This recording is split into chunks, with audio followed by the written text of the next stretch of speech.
Buenos días, jóvenes de los 9º años de Educación Básica de la Unidad Educativa José Peralta. Bienvenidos a su clase de Ciencias Naturales. En esta ocasión vamos a iniciar con el estudio de la célula. Como ustedes recordarán, el año anterior repasaron sobre los niveles de organización de los seres vivos y un nivel de organización corresponde al nivel celular. La ciencia que se encarga de estudiar las células se denomina citología. Pero en sí, ¿qué es la célula? La célula es la unidad anatómica y funcional de todo ser vivo. Existen varios tipos de células, que son las células procariotas y las células eucariotas. En esta ocasión iniciaremos el estudio de la célula procariota. Esta célula es muy primitiva. ¿Por qué? Porque es aquella que carece de núcleo.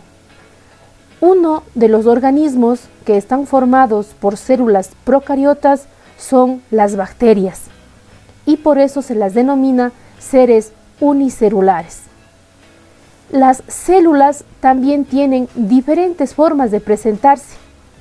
Por ejemplo, tenemos a las células que son de forma esférica y se las denomina cocos. Las células que tienen la forma cilíndrica reciben el nombre de bacilos. Las células que tienen la forma de un espiral se las denomina espirilos. Y las células que tienen la forma de una coma reciben el nombre de víbrios. Todas las células bacterianas jóvenes son muy dañinas, provocan algunas enfermedades en nuestro organismo, pero no todas son malas, porque hay aquellas también que de ciertas bacterias se puede utilizar en la fabricación de ciertos elementos, digan ustedes por ejemplo del yogur.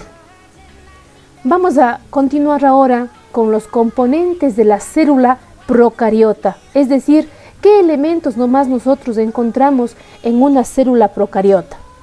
Comenzamos con la pared celular. ¿Qué es la pared celular?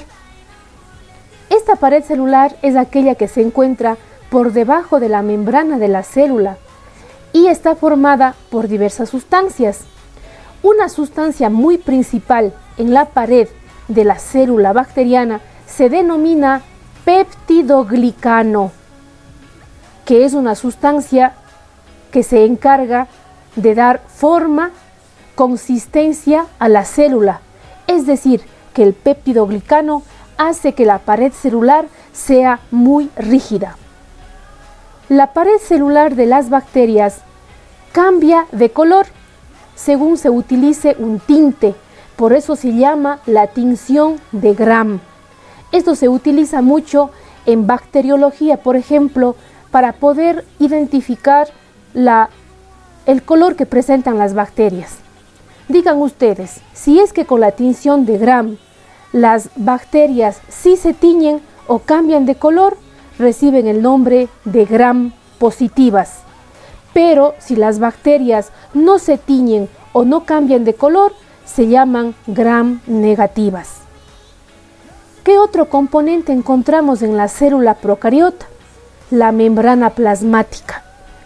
Entre las funciones que realiza la membrana plasmática están ayudar en el transporte de las sustancias, obtener energía y también a captar energía luminosa. Esta última no es de todas las bacterias, es solamente de aquellas bacterias fotosintéticas, porque hay bacterias también que realizan el proceso de la fotosíntesis y es ahí en donde entra en función la membrana plasmática de estas bacterias. También tenemos otro componente que es el citoplasma y el más abundante. El citoplasma es una sustancia que ocupa el interior de la célula, pero no tiene solamente un componente, encontramos algunos otros, como por ejemplo a los cromosomas, como por ejemplo a los ribosomas, y también en el citoplasma encontramos otro tipo de sustancias que se encuentran diluidas allí, como por ejemplo el almidón. Entre los componentes de la célula procariota también está el flagelo. El flagelo, ya vamos a ver una imagen a continuación, es aquel que permite el desplazamiento de las células, es decir, el movimiento de las células. Y finalmente encontramos un componente denominado micropili o simplemente pili, que sirve para reconocer ciertas células patógenas a las cuales infectan. ¿Qué significa ese término patógeno? Algo que nos hace daño. A continuación vamos a observar una imagen de una célula procariota en donde encontramos a sus componentes. Por ejemplo, tenemos aquí la pared celular, que está con un fondo de color verde. Tenemos a la membrana plasmática, que es la que le está delimitando a la célula. Aquí tenemos el flagelo, que es el que permite dar movimiento a la célula. Y aquí está el pili, que son una especie de pelitos que sirven, como les dije hace un momento, para reconocer a ciertas células patógenas. También vamos a encontrar una imagen de las formas de las células bacterianas. Aquí están los denominados cocos, que son la forma esférica que presentan las células. Aquí tenemos a los espirilos, como ustedes observarán, la forma es en espiral.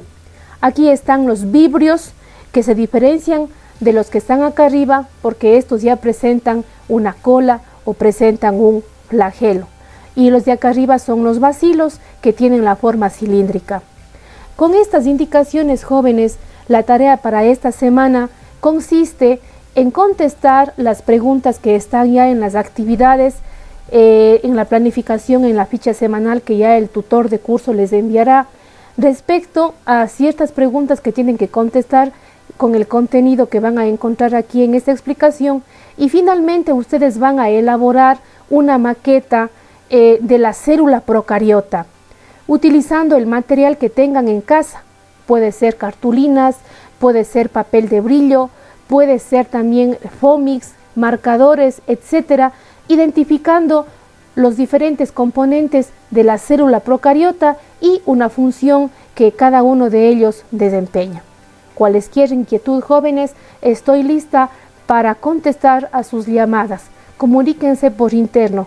Muchas gracias y nos vemos en la próxima clase.